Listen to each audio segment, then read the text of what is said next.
that the Dolphins were able to convert. Despite Cutler having 2 picks on the day, including the 65-yard pick six. That was one of the only scoring plays that the Broncos had, but they lost their 8th straight. Longest skid since 1967, as I mentioned earlier. If you're a Broncos fan, I don't know what to say to the Broncos fans out there. First losing season since 2010, 2 years removed from a Super Bowl championship, and this is the team that is before you. Not exciting at all. As opposed to the Dolphins, who are still they're both mathematically in the playoff race. But honestly, if the Broncos lose to the Jets this week, they could kiss that goodbye. I think even if they win, I think it will still be a foregone conclusion that Denver will not be in the playoffs. As for the Dolphins, on the other hand, they have a better shot than the Broncos do. And they have a Monday night matchup against the Patriots in New England, at home, actually, not in New England, at home. Could they avenge their 35-17 loss? I'll talk about that in a little bit. The Buccaneers go into Green Bay, and Crosby gets the game-tying field goal at 20-all. They go to overtime. Brett Hundley, the starter since Aaron Rodgers went down with the collarbone injury, gets runs of 18, 7 yards on the first play of overtime. And then Aaron Jones, the only carry of the game, gets the game-winning 20-yard rushing touchdown with 5:59 left in overtime. The Packers beat the Buccaneers 26-20. More of the same for the Bucs. And in a very disappointing season for the Packers, they still have a chance if they get a victory this week. And the possibility of a return from Rodgers. The Texans go into Tennessee. LaShawn Sims intercepts a pass that was intended for DeAndre Hopkins in the end zone with 1:02 left. And Marcus Mariota has 150 yards, also running for a touchdown and throwing for one. Tom Savage, despite having 365 yards, a career high for the Texans, they lose 24-13. Tennessee had 198 yards on the ground, and Derrick Henry displays why he is amazing. 75 yards up the left sideline for a touchdown, 3 plays, just to seal the victory for them. Unbelievable. Henry, 109 yards altogether in their AFC South rivalry. Colts lose to the Jaguars 30-10. Blake Bortles has 2 touchdowns in the day. Leonard Fournette scores for the first time in 6 weeks on the ground. Great performance right there. The New York Jets extend the misery of the Kansas City Chiefs season. I was there for the game with my brother. Thank you, bro, for going with me. We had such a great time. And the tickets I got from a very good friend of mine, Lloyd Thompson, a good lawyer and friend, along with his incredible wife, Alberta Thompson, who is the proprietor of the Little Victory Theater. If you ever get a chance, definitely go check a show out there. They always put on such great performances. Kudos to the two of you. You are amazing people. Thank you for the tickets. My family thanks you as always. I owe you big time. Had a fun time. In fact, the New York Jets won with Josh McCown's 1-yard quarterback sneak with about 2:15 left. And how about the massive penalties called on the Chiefs, including at the very end, seeing the baby that is Marcus Peters, 3rd-year pro at Louisville, one of the best cornerbacks to come out of the league. And what does he do? He picks up the penalty flag. He's not happy about what things are going. So wham, he throws into the crowd like a child, and he gets kicked out of the game, deservedly so. And he got served a suspension, not by the NFL, which I'm shocked, by his own team. Again, the NFL needs to work on their disciplinary issues in the offseason when they have their winter meeting, wherever it is, Boca. But nonetheless, the Jets come out with a huge, much-needed victory. Now they have they're still mathematically in it. The Jets have to theoretically win the remaining 4 games and hope for some help. But despite the fact the Jets gave up 2 early touchdowns to Travis Kelce, and they were down 14-0, they kept coming back more and more. And the emergence of Jermaine Kearse and seeing Robbie Anderson, both 100-yard receiving yard performances, unbelievable by itself, and the 2 touchdowns by Josh McCown. I'm so proud of McCown this year. He's having a resurgence. The best season he's had in years. Kudos to him at age 38 for what he's doing. The Giants in the first game without Eli Manning, and it went as predictable. Geno Smith, what did he do to quell our fears of turnovers? Yeah, he didn't quell any fears. He had 2 lost fumbles and an interception in the first half. Finished 212 yards in the day, but still, it was Marshawn Lynch who had his first 100-yard performance since coming to to his hometown team on 101 yards and 17 carries, including a 51-yard run on the opening drive and the 9-yard touchdown. And then that led to a 21-yard catch and run on third down in the fourth, and the 9-yard TD run by DeAndre Hopkins that made 17-7. Raiders win 24-17, and Sunday night, the Eagles lose to the Seahawks 24-10. Russell Wilson's 3-touchdown performance, including the 15-yard to J.D. McKissick, who has been a really good weapon in the pass and run with about 7:29 left, 11-yard to Jimmy Graham, and a 1-yard to Tyler Lockett. And the game-changing performance was the fumble in the end zone by, of all people, Carson Wentz. It was not his night. He got sacked 3 times on the day, had a bad interception. And the other thing that really killed me, too, was, Al Gore, beating Max, was at the end of the game, it was a lateral pass to Davis for 17 yards for a first down from Russell Wilson. He went beyond the line scrimmage, almost near beyond the line of scrimmage, and yet the Eagles didn't challenge it. Had they challenged the play, the game would have still been winnable for them. Instead, Wilson throws a pass to Nick Vannett for 21 yards, and then the McKissick touchdown that gave them the 14-point lead. So, in essence, the Eagles really hurt themselves in those 2 big, costly situations. Let's hope that doesn't happen again, but it unfortunately snapped their 9-game winning streak, and that's the games of Week 13 of the NFL 2017 season. Let's go into the week that is Week 14, starting with, of course, last night's Thursday night game between the New Orleans Saints and the Atlanta Falcons. Saints coming off their loss, coming off their victory against Carolina last week, trying to make it a 2nd-game winning streak. Unfortunately, are now losers of 2 of their last 3. Last night, Deion Jones gets the game-clinching interception off of Drew Brees on a pass intended in the middle of the end zone to Josh Hill, the tight end. They lose 20-17. And one of the biggest screw-ups on special teams, after they turn the ball, after having yet another turnover, Matt Ryan, the fact that Matt Ryan had 3 interceptions and still managed to win is unbelievable in and of itself right there for his team. But the Saints could have this could have been in overtime had the Saints not screwed up on the special teams field goal and were able to get themselves the right amount of people in place. But because there was 4 seconds left and they were penalized for having too many people on the field, they had a 10-second runoff, and therefore the first half ended. Well, again, Saints, correct that next week when you play the Jets.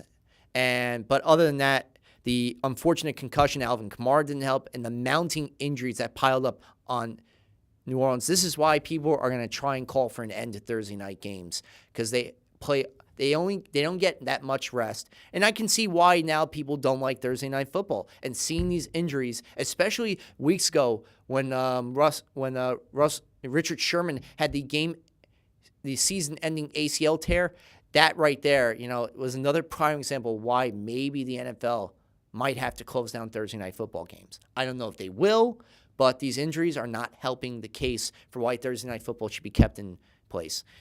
It should only be there for the opening game of the season. Now I'm thinking about it around Christmas time and Thanksgiving, of course. You always got to have Thanksgiving games, to make the day fun. Not just the parade, which is also great too. Now, in the neighborhood, Cowboys visiting the Giants. This is a pivotal matchup for both teams. The Cowboys need this victory. They're coming off a huge Thursday night victory at home against the Redskins, 38-14. Like to make an encore in the 5th game without Ezekiel Elliott. But they could be without Lel Collins, Justin Durant, David Irving, and Sean Lee, and, of course, Tyron Smith. So they're going to be missing several key pieces. The Giants, though, are going to be revved up knowing they no longer have the cloud that is not Josh McCown, Ben McAdoo hovering over them. They can breathe easily and maybe get a victory in this game. And I think they will. We're going to see probably the best performance we've ever seen out of Eli Manning. I think the offensive line is going to play hard for him, tough for him. We're going to see a better running game than we've seen in weeks. And you have an inexperienced secondary that Eli, I think, should and I think will take advantage of in Dallas. Look for the Giants for a nice victory. And you know what? Their tight end is going to get 2 touchdowns. room, have a good performance, my friend. Now, the Jets are heading to Mile High to take on the Denver Broncos, and I got the Jets winning this one. They're up against a team that is terribly defensively, especially against the run, and they can't convert in the red zone. That's another problem right there. Unless the Broncos can convert some red zone plays, which has been the bane of their existence in this 8-game losing streak, along with the massive turnovers combined by Siemian, Lynch, who had only a short stint in one game, and, of course, Osweiler. Other than that, I don't see any of those quarterbacks making necessary changes and correcting themselves. I think Josh McCown is going to take advantage. The defense will take advantage of those screw-ups, and McCown is going to be able to is going to go roughshod over them.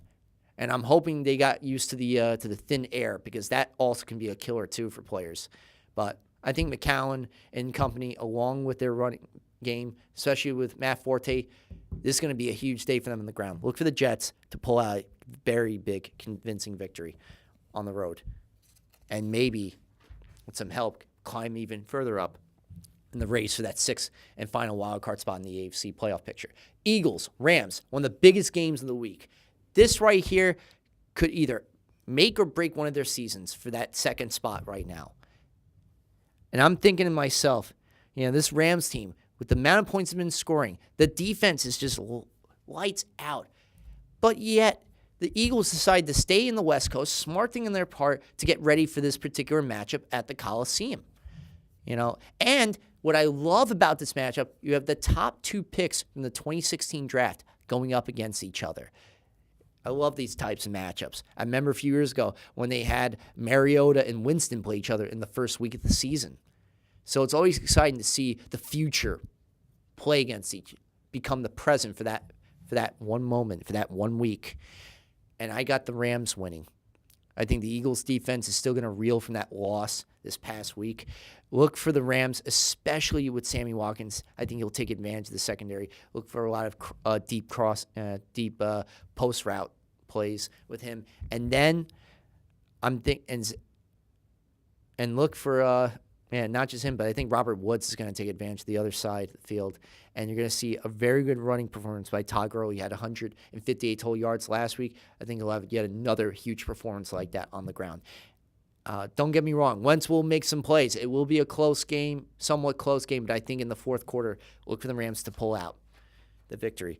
Next game right here, Seahawks, Jaguars. Prime time, 2 8-4 teams. Originally scheduled 1 o'clock, flexed to 4:05 for a very good reason. This 4:25. This is probably going to be the best defensive matchup of the whole week, possibly the season. Blake Bortles is not your starting caliber quarterback. He's been making some occasionally good plays here and there, but I don't fully trust him as your starter of the future. And the problem is with this team is because of Blake Bortles. I do not trust him at quarterback. I think he's prone to make mistakes. Even with a secondary that is depleted in Seattle, I still think they're 10 times better. I think they're going to they're really going to have a great performance against the Jaguars. The only reason the Jaguars will still be in the game is not because of the offense. It's the defense that is leading the league in almost every category, from yards per game, with 2 monsters like Yannick Ngakoue and Calais Campbell. By the way, Campbell broke the franchise record for most sacks in a single season at 12.5 right now. So, Russell Wilson, you want to win this game, you better avoid those 2 monsters on the defensive line. And he will. He'll run with the option plenty of times in this game, confused the Jaguars defense, including Jalen Ramsey in that secondary. And I think Baldwin is going to have a 100-yard performance. Look for the Seahawks. I like them in this matchup. Now, Ravens facing the Steelers. Sunday Night Football. This is going to be another great contest right here. Ravens just holding on to that 6th spot in the wild card picture in the AFC, while the Steelers are just a victory from clinching their 2nd straight AFC North title. This is their time to do it. The killer bees are still wild. Even without Juju Smith-Schuster, you still have Boswell, who's been a great killer bee with his 2 game-winning clinching field goals in the last 2 weeks. In prime time, nonetheless, against the Packers, 31-28, and this past week against the Bengals, 23-20. Now, And you got, of course, Ben Roethlisberger, who's going to be firing the ball, Antonio Brown, who can make any impossible play possible, and Le'Veon Bell, who can do everything and then some. Against a Ravens defense, though, that is turnover heavy. If you look at earlier in the year when the 5-interception performance that Roethlisberger had against Jacksonville, he's got to worry about that type of performance against a team that loves to take advantage of turnovers, 26 on the year. Don't make any fatal mistakes. Otherwise, if you do, Baltimore can win this game because of that. Because all they got to do is make the occasional play-action plays, get the ball to Alex Collins, and they can win. And if their defense does what it does best, that's not good for Pittsburgh. But I don't think we're going to see much of Eric Weddle this coming week or the secondary. They're going to probably run the ball as much as they can, and then the occasional passing plays to Antonio Brown, who will mistakenly have single coverage when he should have two people on him. I got the Steelers winning this one at home, and I think the defense is going to come out guns a-blazing for Ryan Shazier for what happened to him. They're going to play for him. Can't wait to see this game. Vikings, Panthers, another exciting Week 14 matchup. I got the Vikings on the road winning this. If they can go into Atlanta and play that type of gritty, tough game, even a low-scoring contest like that, I think they can go into Charlotte and do the same thing, especially Jerick McKinnon will run the ball very well. And Adam Thielen, who's been a really amazing complement along with Stephon Diggs and Kyle Rudolph in that offense. And you have a great defense that is going to be able, I think they're going to cause some mistakes on Carolina. And Carolina had some gaffes on special teams last week against New Orleans, including Kalen Clay, the guy who got the 60-yard punt return touchdown in New York, the game I was at. Not fun to watch that moment. But then muffs on a fumble the following week. If the Carolina Panthers want to win, it's special teams that's going to have to clean up those mistakes. Otherwise, I think the Vikings will take advantage. I think they're going to make some big mistakes again, Panthers, not just on special teams. I think offensively, too. I see 2 interceptions from Cam Newton. So I'm going to go with the Vikings. Case Keenum is rolling. And I think the threat of Teddy Bridgewater starting over him, I will continue fueling his play. Now, Raiders, Chiefs. This is a pivotal AFC West matchup. 2 6-6 teams. Winner could have first place or share first place after Week 14. Kansas City Chiefs are in a bit of a bind. The Raiders need this in the worst way, considering the expectations they had coming to the year. The rushing performance, I think Kareem Hunt and Marshawn Lynch, that's where it comes down to. The team that runs the ball the best wins this game, and I think Kareem Hunt will have that breakout performance this week. I like the Chiefs in this one. I think they'll rebound and have a better performance than they had in previous weeks. So I got them winning. Even though I was going with the Raiders, I'm going with the Chiefs. Redskins, Chargers. Chargers need this victory at home against a Redskins team that's reeling from a terrible loss. They've had to shuffle the offensive line so many times. They've had injuries to their running back core. Samaje Perine, I call him Perini, but Perine didn't have his 100-yard performance last week on Thursday against Dallas. I don't think he'll have it against the LA Chargers. And I feel bad for Kirk Cousins because of the fact that offensive line's been hurt. He's going to have to deal with Ingram and Bosa, who are probably going to clean his clock. I got the Redskins losing to the Chargers. Now, New England Patriots, Monday night in Miami, Florida. Love Miami, folks.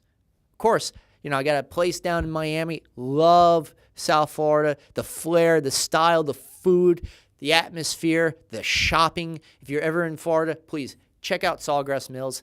Best, outlet shopping you can ever go to, and Aventura, one of the tallest malls in the country. Unbelievable shopping, 3 floors, and a movie theater that is just outstanding. And the food, some great Mexican restaurants I can recommend. Paquitos in North Miami Beach, and Thai House. If you're looking some really good Thai food, especially the shrimp.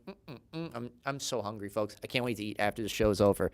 Now, as for the Dolphins being visited by the New England Patriots, Rex Burkhead is having a whirlwind performance these last few weeks, having 2 touchdown performances on the ground.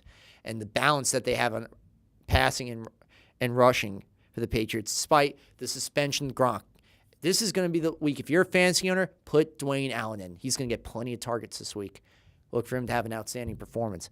After all, I was at a Monday night game when he played for the Colts against the Jets, and I saw how good he is then. He'll have yet another Monday night great performance against the Dolphins. I don't trust the Dolphins in this one. And plus, they beat the Broncos. Not to take away from that victory, but they are becoming the pincushion of the league. And Jay Cutler's prone to turnovers, and he's never, ever in his career with the Broncos and Bears beaten the Patriots, and he will not do it this night. Titans, Cardinals. The game of attrition with running backs and a combo of great running backs. Who wins that one? The Titans do. Derrick Henry. Look for him to run roughshod over the Cardinals, even in the desert. You're going to see plenty of him. Next game right here. We got the Lions, Buccaneers in northern Florida, right up the coast. Yep, in the Gulf Coast region. They need this victory, the Buccaneers, in the worst way to at least keep their slim playoff hopes alive. Even if they win the remaining 4 games at 8-8, I don't think they're going to be in. I think they could be eliminated this week. It's been a disappointing year with the injury to Jameis Winston, the injuries on defense to Quan Alexander and Levante David, the inefficiency on the ground, that 1-game suspension for Mike Evans, the 5 consecutive losses they've had to deal with too. All that compounding and having to play every single game along with Miami too because week 1 was canceled, I think is really hurting them too as well. But that couldn't be helped week 1. That was a hurricane. You can't control Mother Nature. And let's hope that Mother Nature doesn't do anything bad to us in the New York region tomorrow with the snowstorm. Now getting back to the game at hand, the health of Matthew Stafford is of most importance for the Lions because Jay Gruden, I don't know, can really carry this team offensively, while Stafford, even despite any deficits, can get this team back into contention. So that's important. Even if with that being the case, I still like the Detroit Lions in this performance, in this game. I got them winning just by a field goal here for Matt Prater. Now, next game right here, Colts visiting Buffalo in upstate New York. And you know the snow is going to be falling in Buffalo for sure. In New Era Field, which I still do not like the name. Please change it back to the Ralph. Anyway, the Colts with Jacoby Brissett, having to deal with getting banged up 47-plus times at the line of scrimmage. Thank goodness you got T.Y. Hilton, but other than that, it's just been a bit of a losing cause for the Colts this year. And the secondary that's been hurt too at times. And then you have the Buffalo Bills. Now this week, we don't know if Tyrod Taylor is going to start or it's Nathan Peterman. So no matter who you have at quarterback, it's not going to be quarterback. It's going to be defense that wins this game. And that's why I got the Bills, because they have the better defense overall than the Colts. The Chicago Bears, visiting the Cincinnati Bengals. And honestly, I think even with the injury, to Vontaze Burfict, and I hope he gets better. All to you and Ryan Shazier, speedy recoveries to the both of you gentlemen. Now,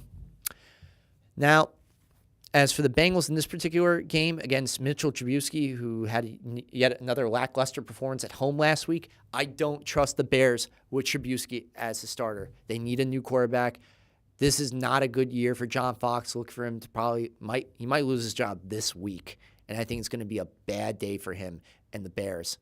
Thank goodness for Tarek Cohen and Jordan Howard. But other than that, I don't see the Bears winning this game at all. That's why I got the Bengals winning by 2 touchdowns. A.J. Green is going to have a 2 TD performance from his friend Red Dalton, or Andy. Texans being visited by the San Francisco 49ers. Tom Savage, turnover-prone quarterback, had 365 yards last week, his career best. But that doesn't make up for the game-ending mistake in the end zone he had against Tennessee with about a minute to go. But you have to take into account the Texans are without Deshaun Watson, who was the promising talent rookie out of Clemson, who had a non-performance ACL tear in practice. The losses of both J.J. Watt and Whitney Merciless in the Kansas City Chiefs game, to Deonta Foreman, who had that 2 fourth-quarter rushing touchdown performance weeks ago against the Cardinals. Fortunately, had an injury too. And, more injuries that took place this past week with Will Fuller and Bruce Ellington, Braxton Miller, C.J. Fitzgerald with concussions. They've had to deal with a litany of injuries. That a walking, talking MASH ward. Yeah. And now they got the 49ers led by Jimmy Garoppolo, who's really coming in with a lot of confidence. But yes, it was the Bears, but still, to get a victory in that way, to win with that type of game-winning drive, that's what Garoppolo brings. He's got great speed in the pocket, good poise, can throw the ball very well. I like him over this Texans defense. That's why I got the 49ers winning their second straight game. Packers, Browns. Packers against the hopeless, the winless, the losers so far this year, the Cleveland Browns. Yet there were games they had leads. That's the sad part. And there were games in which Kaiser didn't turn the ball over, and still they lost. They always dream up of ways, unimaginable ways to lose. And this week will be no different against Green Bay. Brett Hundley, I think, is even a better quarterback than DeShone Kizer. And when you have a vice president coming saying that he needs a quarterback, that is a gut shot right there. Maybe that will drive DeShone to have a great performance, but I still do not trust him under center at all. So I have the Cleveland Browns losing this game badly by 3 scores. Look for the Green Bay Packers to win this game, go 7-6, and then when Week 15 comes, we'll see the return of Aaron Rodgers, and boom shakalaka, that is it. That's a whole ball of wax. Maybe Green Bay could go on a nice 4-game run into the postseason. That's the same situation they were last year at 6-6 and won 6 consecutive games all the way to the NFC title game. Fortunately, did lose to the Falcons, but nonetheless, we could see that pattern again emerging. Remains to be seen. And that's all the games of Week 14. Now, this coming tomorrow will be there's only one game in college football, the greatest game to ever be played. The annual Army-Navy game, a game between the two great military institutes of this fine nation of ours. These brave young women are symbols of hope, perseverance, determination, and character and will to behold. I have nothing but the utmost respect and regard for these individuals. And to see these two great institutions play each other on the field of battle, which is football, 100 yards with a pigskin oblong-shaped object being thrown around, and hearing their respective military anthems and fight songs, and to see the regard they have for their nation, and it's awe-inspiring, this game. I hope one day to be a part of this majestic, incredibly, emotionally moving type of game. And it's coming to the New York area in a few years at MetLife Stadium, so look out for that.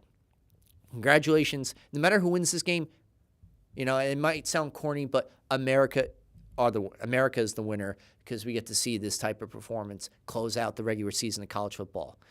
And we have the announcement of the college football playoffs. Alabama, Clemson, Georgia, and Oklahoma are the 4 teams vying for the national championship. It will be Clemson versus Alabama and Georgia versus Oklahoma. We'll see those games on New Year's Day.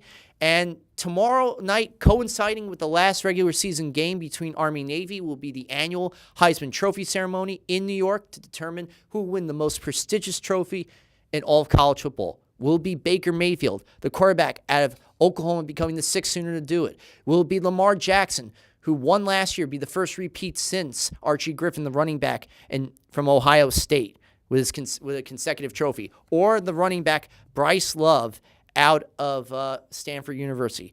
And if you look at the numbers this year for Baker Mayfield, who is unbelievable, 300 yards and 41 touchdowns. If you look at Lamar Jackson, he accounted for 42 total touchdowns. That's one more than he did last year when he won the trophy. And Bryce Love, second in the nation at averaging 164 yards on the ground per game, 8.32 yards per carry.